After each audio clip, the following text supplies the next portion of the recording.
It's great to be coaching football again. Been a long time since we were obviously out there, and the guys had a lot of energy, as you would expect. I mean, they've missed being together, missed being on the grass, being coached, competing.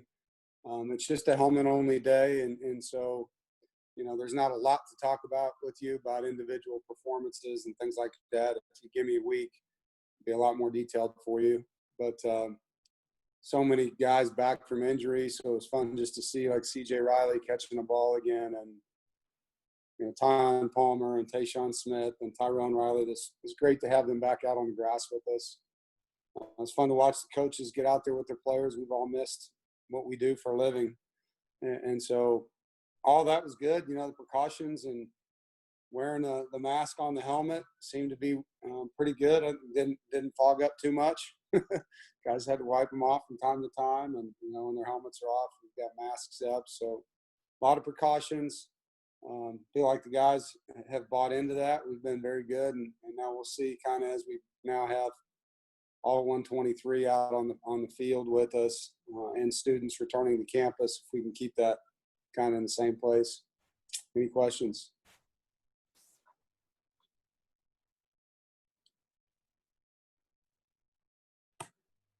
Coach, I'll go ahead and start us off. As far as the first day of training camp, how different was it, considering, what we're dealing with this year compared to all the other training camps you've had throughout your career? Yeah, I hope you're doing well.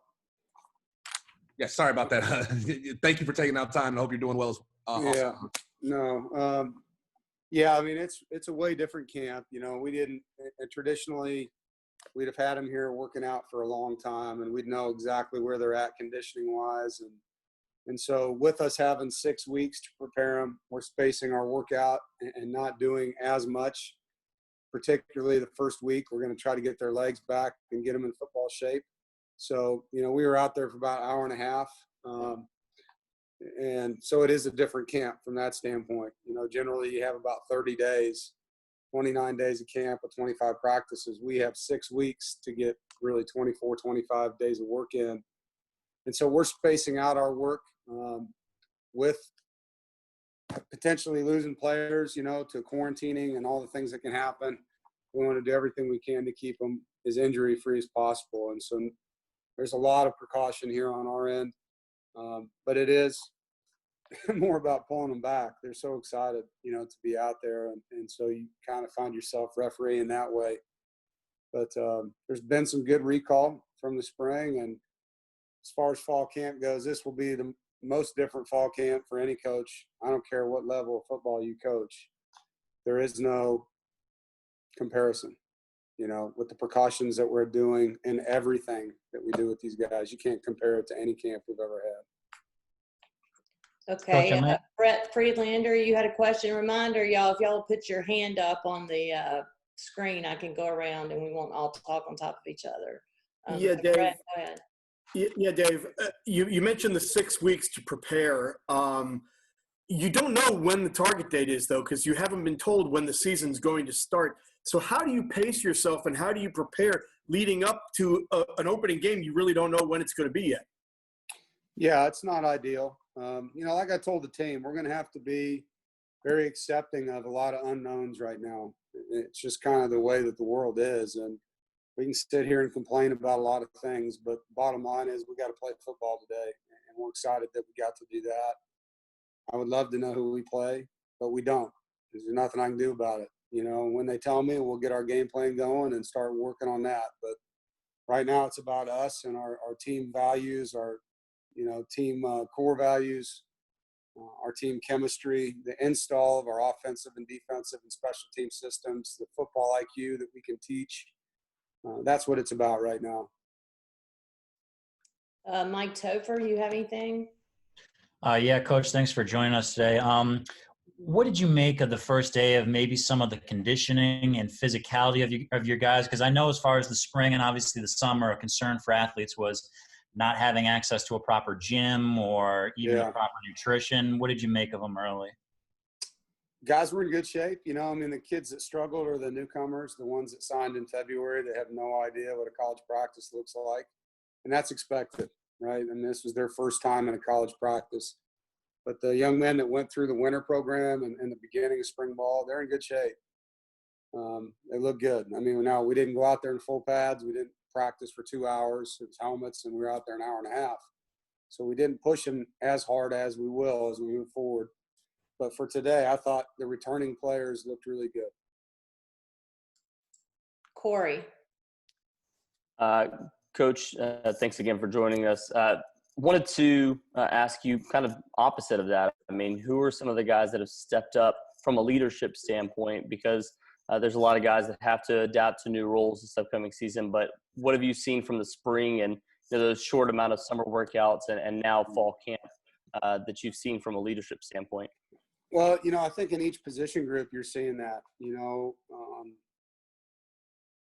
if you just want to, single out a guy or two, Isaiah Moore and Grant Gibson, as you guys have seen with our Pack United, have really stepped into a vocal role for social change and super proud of them and the work they're doing there with our football team.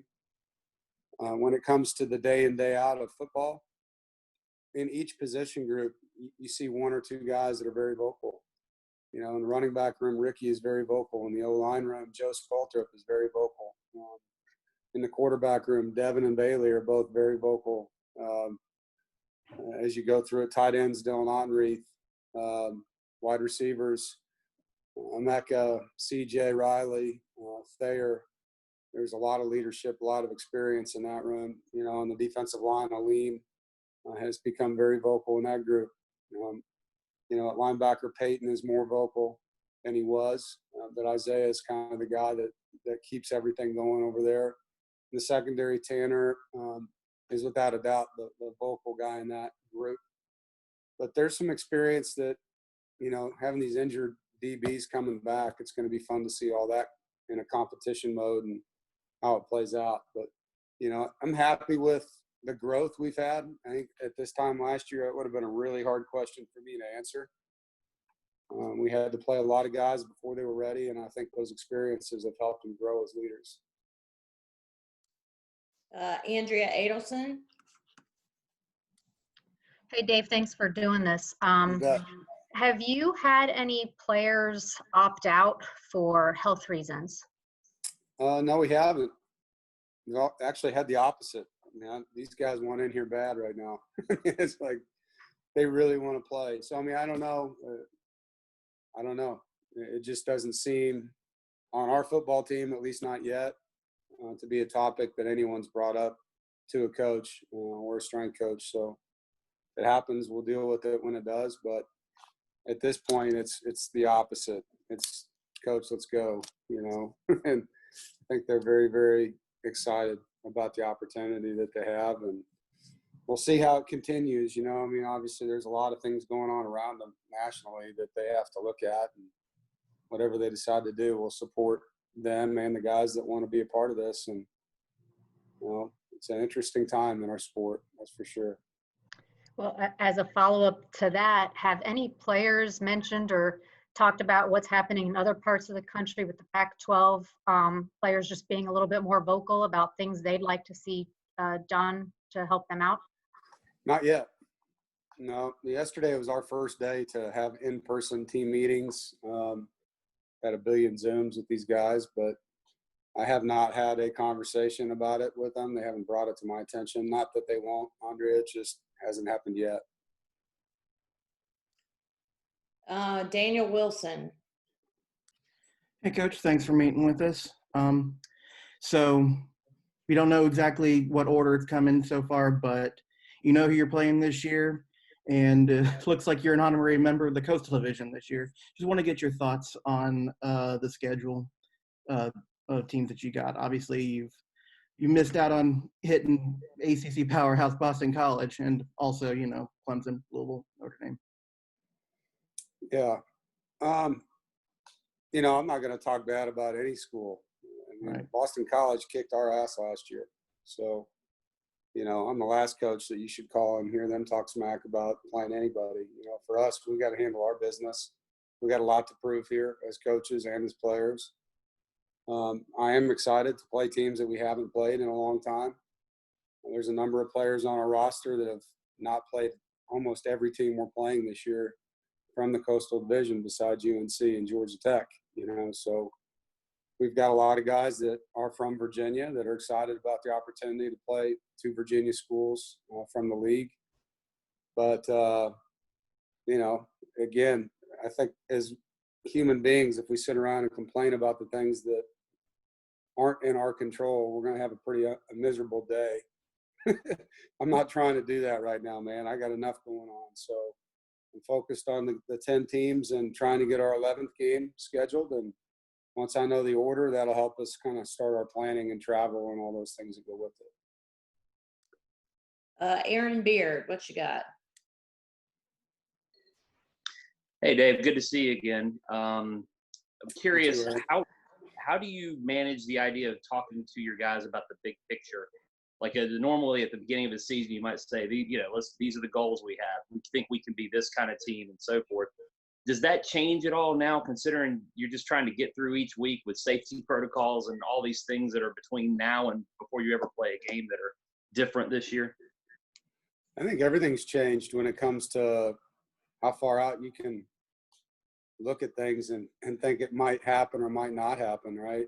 Every date on the calendar changes for me anyway. Like the information I had about what was going to go on today, it changes fast, hourly. And like I told them, this has got to be a day-by-day thing for us right now. And we got today, let's grind and let's do everything we can to come back tomorrow and get a better day than we had the last day. And once the league gives us direction on who we're playing, we'll go. But I've told them this is the only year in my life as a coach where every guy on the roster could play in a game, could start in a game.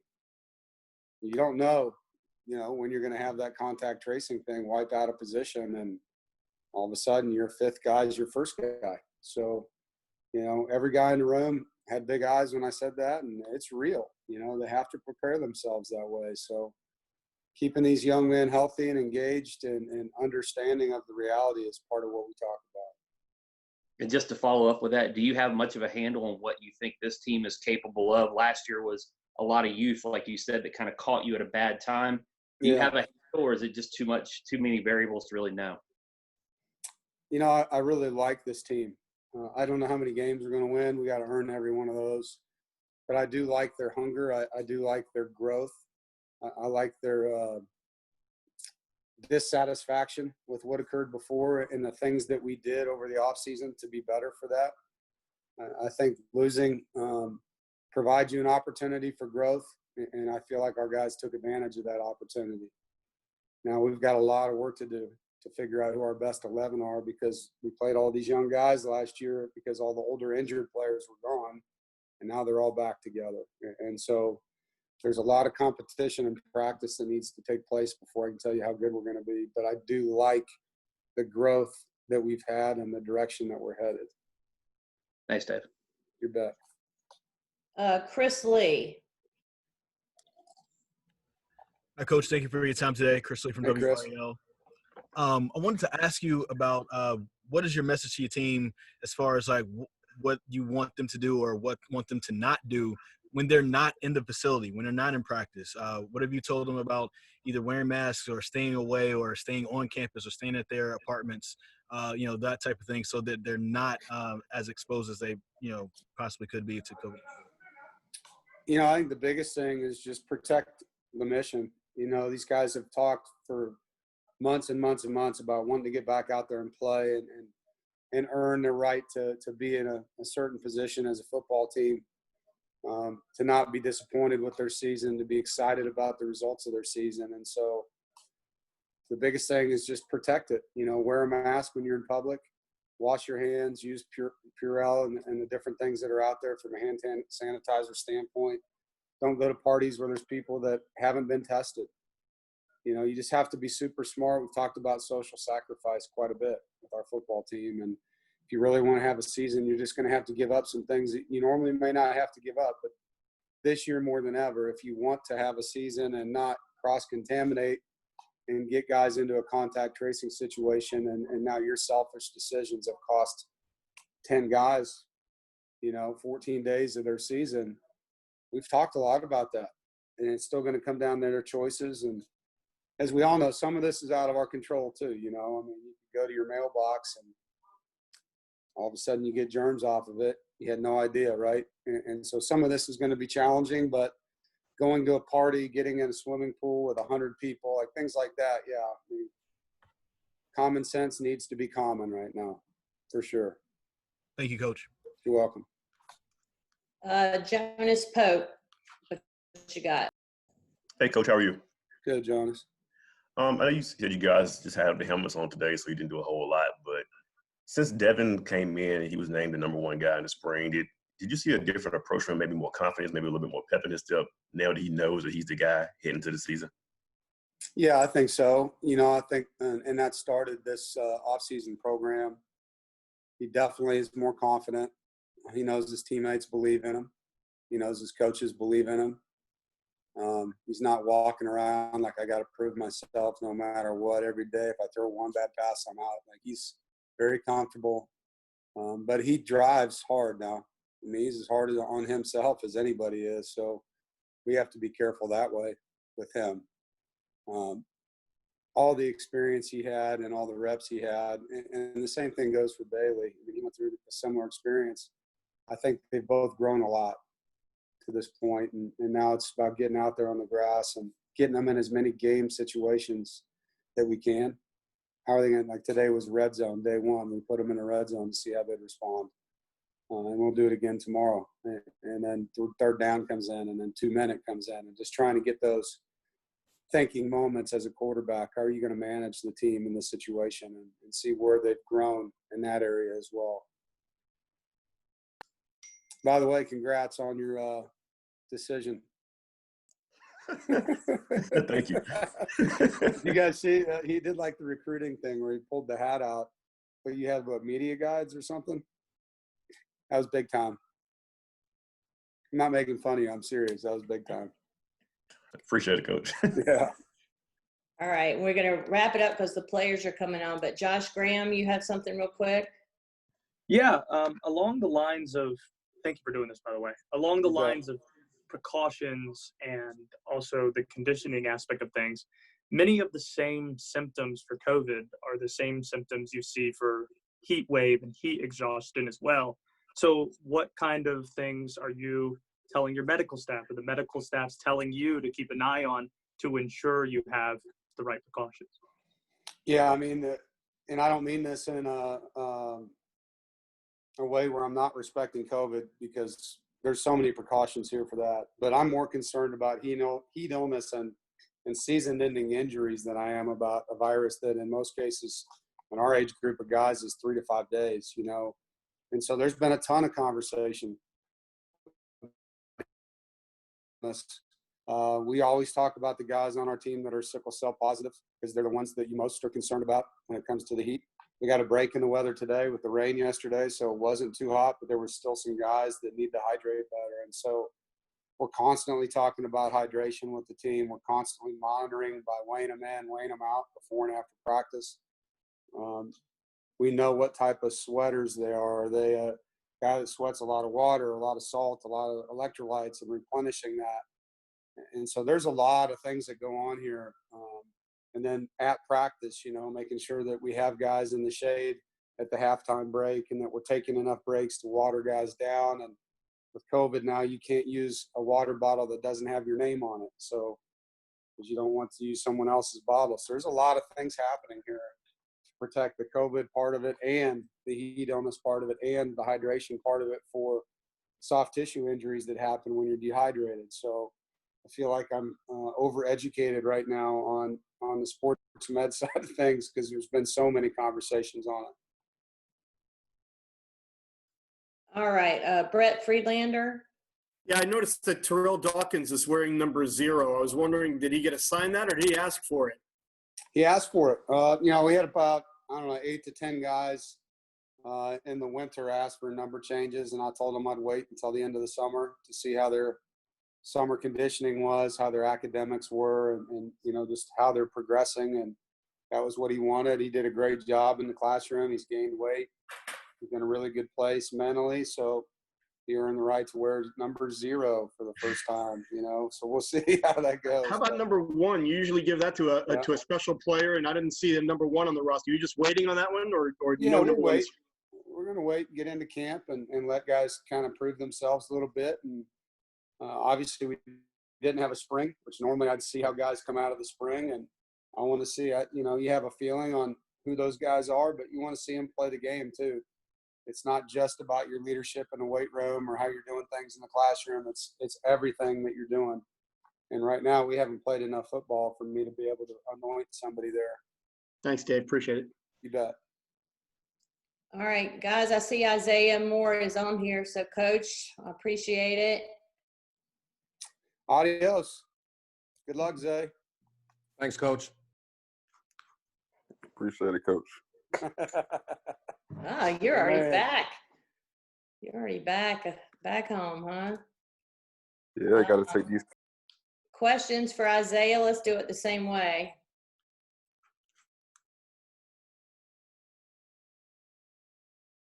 All right, Jonas, what you got?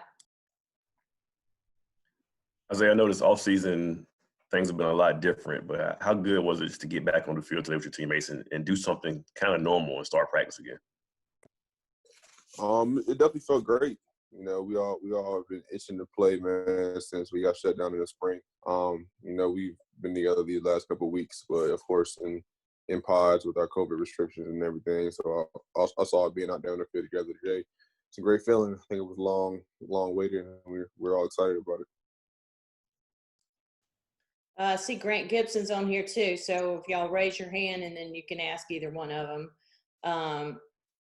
Corey, what do you have? So this actually works out perfectly. It's for Grant and Isaiah. For both of you guys, you know, one thing that Dave said when we were talking to him was that the two of you have stepped up as leaders for the team, both off the field and on the field. You know, how important was that for you guys to do that this offseason in particular going into this upcoming year? And for me, just in years past, just looking up to the older guys and the stuff that they've done for me, and they've helped lead me and teach me things. And I wanted to be able to do the same thing for the younger guys. So that was one of my goals this past year, is to just try and lead better, you know, and bring other guys along. And I think kind of the circumstances we got thrown into with COVID and everything getting shut down, and the team kind of everybody going home and being separated, and we felt like there was definitely leadership needed to keep everybody together.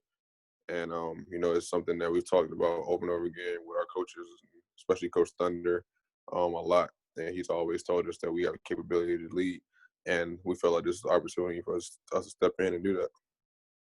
And Grant, for you, obviously you made the switch last year from being a defensive lineman to offensive lineman. How much did you learn through that you know carries over to this season as well?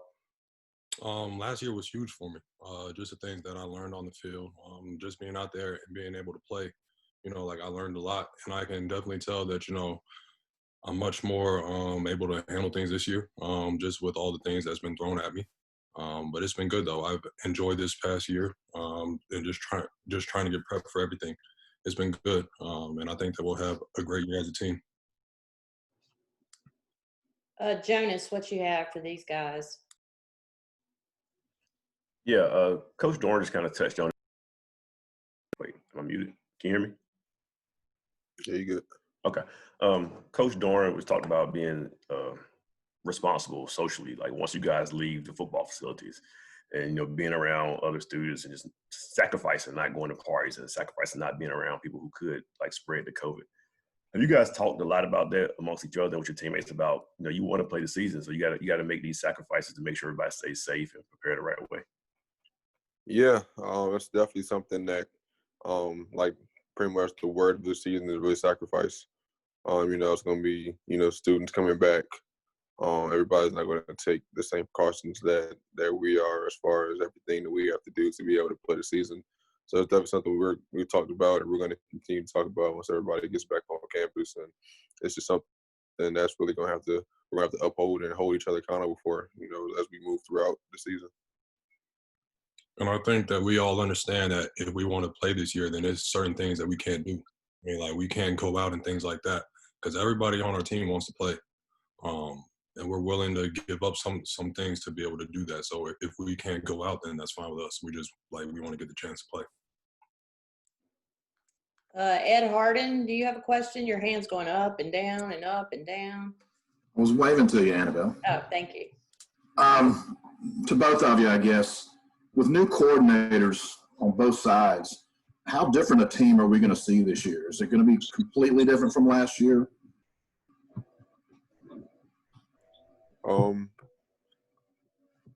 I think yeah, absolutely. Of course, none of us want to relive last year at all. You know, we all understand that what we put on the field last year wasn't good enough, and we all have a chip on our shoulder, and we want to come in and do whatever we can to be successful this year. I think what we're doing defensively, with Coach Gibson, I think it's gonna be great. We're still, you know, all getting back together. We didn't have a lot of time together in the spring, so now we're all really trying to get rolling and get things going. But from what we've seen so far, I think it's gonna be great, and I do think you're gonna see a brand new NC State defense on the field this year. And just from the offensive side, I think that you'll see a huge change too. We obviously don't want to play the way that we did last year. I mean, it wasn't good at all, and we all know that. But we want to change that. And the things that Coach has done, it's been great for us. Like I think that we gel well as a group, and guys are just excited to be out there and getting the chance to play again. So I think that you'll see a huge change this year from what happened last year. Alyssa from NCM, what you got? Yeah, guys, just with the new ACC format, I know Clemson's been so dominant in the Atlantic Division, but now divisions are out the window, so everyone's, you know, even playing field as far as getting to the ACC title game. How exciting is it for you guys, and how does it change the landscape? And then throw Notre Dame in the mix. What can you just kind of say about all the ACC changes here, but particularly with no divisions? I think, like, whoever's on our list to play, we're going to be prepped. So that means, like, we haven't thought about, oh, well, we're not going to play these teams. Like, we just know that we have to get prepped to play this year. So we're going to do our best versus any team that we play, and we're going to get ready for each team that we play. But, I mean, like, but we know that we can do anything that we put our minds to as a team, and I think we'll be fine this year. And our goal is always to reach the ACC championship and win it. So whatever format they throw at us, whether it's playing Clemson, playing 10 games, playing 5 games, or playing 1 game, we know what we have to do to get there, and we're going. That's what we plan to do. Chris Lee, what you got? What's going on, guys? Coach said earlier that he wasn't aware of anyone who wanted to potentially opt out for the season due to COVID-19. Has that been a discussion amongst players? Maybe guys are a little worried potentially about playing or not. He said everybody wants to play, so I assume that's going to happen. But have you guys talked about that, the potential of maybe not playing or opting out on purpose to save yourselves? Not that I've heard. We've pretty much all been on the same page about us all wanting to play. I haven't heard any conversations with says like that. Of course, we're all aware of what's going on in other conferences. But as far as this, I don't think we've had any conversations about that. Just going off of that, like I think that we all want to play. Everybody's been itching to get out there. So I haven't heard anything of guys trying to opt out either. I think that we're all just happy to be back out there getting the chance to play. All right, Jonas, I'm going to let you get the last one. Let these 2 guys go, and then I see Thayer's here, and hopefully Devin will be here in a minute. So, Jonas, can you ask the last one, and then we'll bring those other guys on. Yeah, this question's for Grant. Obviously, playing offensive line, like camaraderie and guys just gelling is a big part of playing that unit. And I know a lot of times in the offseason, those guys build those bonds, but this was a unique offseason because, you know, guys were all over the place, and then you got a social distance. So what is the offensive line going to do in this camp to kind of gel and get back on that same page and kind of bond head into the season? Well, the offensive line, like, we've always been close. But obviously when we went home, it was a little bit hard to do that. But we did some things as the team, like as the whole team, to make sure that we were all still close. And I know that as the offensive line, Like we have our own group chat and things like that. Like we're always trying to make sure that we're all working out, doing what we need to do. But I feel like even when we went home, that we still stay close. And you can tell when we're all out there, like we're all on the same page. We're all just trying to work together, and that's what you need on the offensive line. But I think as a team as a whole, that even when we got sent home, that we stayed close. Like we made this group chat, me and Zay, and we tried to just make sure that everybody was still trying to stay in contact. And we did that, and I feel like it helped our team overall. All right, Isaiah and Grant, thank you. Go take a nap. Thayer, Thomas, and Devin Leary are on here. Brett, I'll let you ask the first one since you missed the last two. All right, Devin, how was your summer? And obviously, in normal circumstances, you and your receivers are out there on the field throwing the ball around, building a chemistry. How did you make up for that, and how do you make up for that here in the short preseason? Yeah, I mean, this summer was definitely different. I mean, for all of us, it was something that we had to adjust to. But, I mean, for the most part, I feel like we handled it very well. I mean, as you just heard from Grant, we were all able to make a group chat with our whole team, and we were also able to make a receiver, quarterback, tight end, receiver group chat as well. And just really staying in contact with everyone, seeing where everyone's head was at, and just making sure everyone was staying in their playbooks was really key for this offseason. Thanks. I don't see Thayer. Are you still on here? Yeah, I'm right here. Okay, you have anything for Thayer, Brett? Yeah, I'd like to ask him about the same question. I mean, you guys obviously you had 5 games with Devin at the end of last season to build some chemistry, but over the summer and you know that's when you kind of really just start to get a little momentum going for the season. How do you make up for lost time for not being able to do that, you and all the other receivers with your quarterback? Yeah, I mean, when Devin got – because he was in New Jersey for most of the quarantine, but when he got back, I think the end of May, we made it a weekly habit to throw like 3 times a week to try to catch up for what we missed. And then I remember in March, April, and May, he would come down for like a week or two here and there, and we would just go to local fields and throw, or even we did it on sometimes a baseball field or like wherever we could. But we definitely got work in when probably we should have been in the house, but we had to make it happen. Thank you, Thayer. Aaron Beard. Yeah, this is for Devin. I'm curious how much the experience of playing last year, even in a different scheme, helps you this year. The things you saw on film that you said I have to get better at, and applying that now in a new scheme. Yeah, I mean, it was huge. Just getting in those in-game repetitions, it really just helped me become more comfortable in the game, get more comfortable with the pace of the game as well. And, I mean, just learning from everything that I can from last year, being able to take everything that I learned on and off the field and just enhance my game even more for this upcoming season.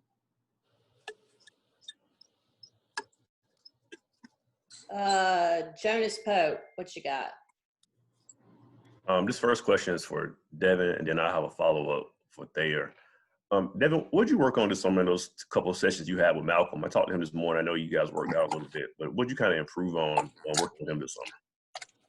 Yeah, so I had a really good opportunity just to work with him, kind of just picking his brain a little bit. He worked with multiple quarterbacks that actually play in the ACC. But really, mainly we just focused on little short things, such as just quickening up my throwing motion, footwork things, just typical quarterback stuff. But it was really good to work.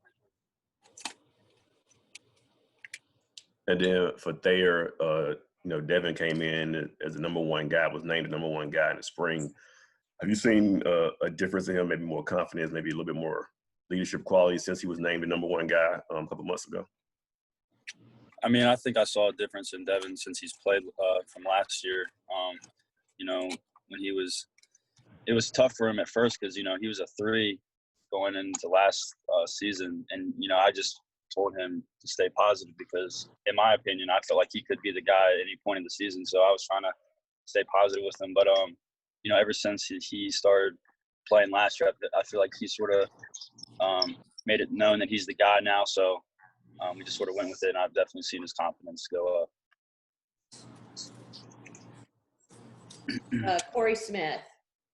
All right, and Thayer, this question is for you. You know, when it came to this offseason, obviously it was a difficult one for everybody, but you graduated this offseason. You also, didn't focus on baseball earlier in the year and focus on football. How much more focused do you feel like you are for this upcoming season now that you've put those things behind you for a little while?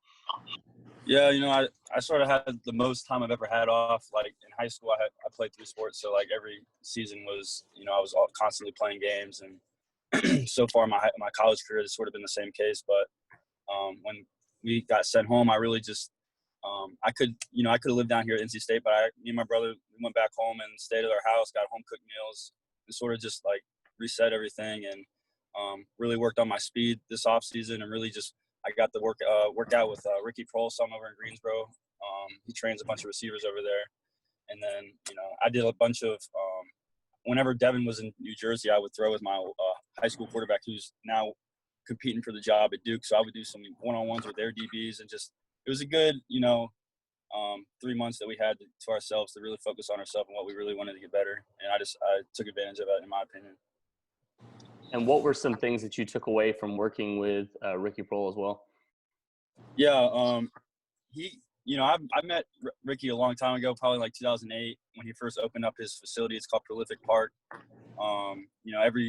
Every time we've had off in the past, I've got to work with his 2 sons, Austin and Blake Prohl. I've got to know them just over the years. They're I call them really my best friends, some of my best friends. So just me, him, both his sons, and I don't know if you guys have heard of Tyler Snead. He's the ECU slot receiver over there. I played with Tyler my whole life too. So he's really helped us out over the last 3 years of just, working on the basic techniques of route running. He played 17 years in the NFL and coached 5. So he knows definitely what it takes to play the receiver position. So, when my coaches weren't available to me because of the COVID stuff, I had to find something, that could help me improve my game.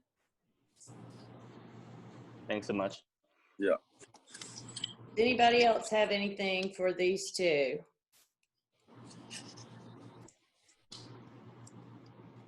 Yeah, I have one more. Okay. And just a follow up on the same question I have for Isaiah and Grant. Coach kind of talked about being socially responsible when the students return, because you guys definitely want to play. Is that a big conversation you guys have amongst each other about being safe and staying away from large groups to make sure you guys can play this year? Yeah, it's definitely known that we are able to do what we want to do right now because we're sort of isolated from everyone, and we haven't had a lot of cases because of that, I feel like. And we've probably done one of the better jobs in the country of maintaining or having control over the team of what we're doing and, staying safe and stuff like that. So in order for that to continue, we definitely have to, really watch what we do when these regular students come back.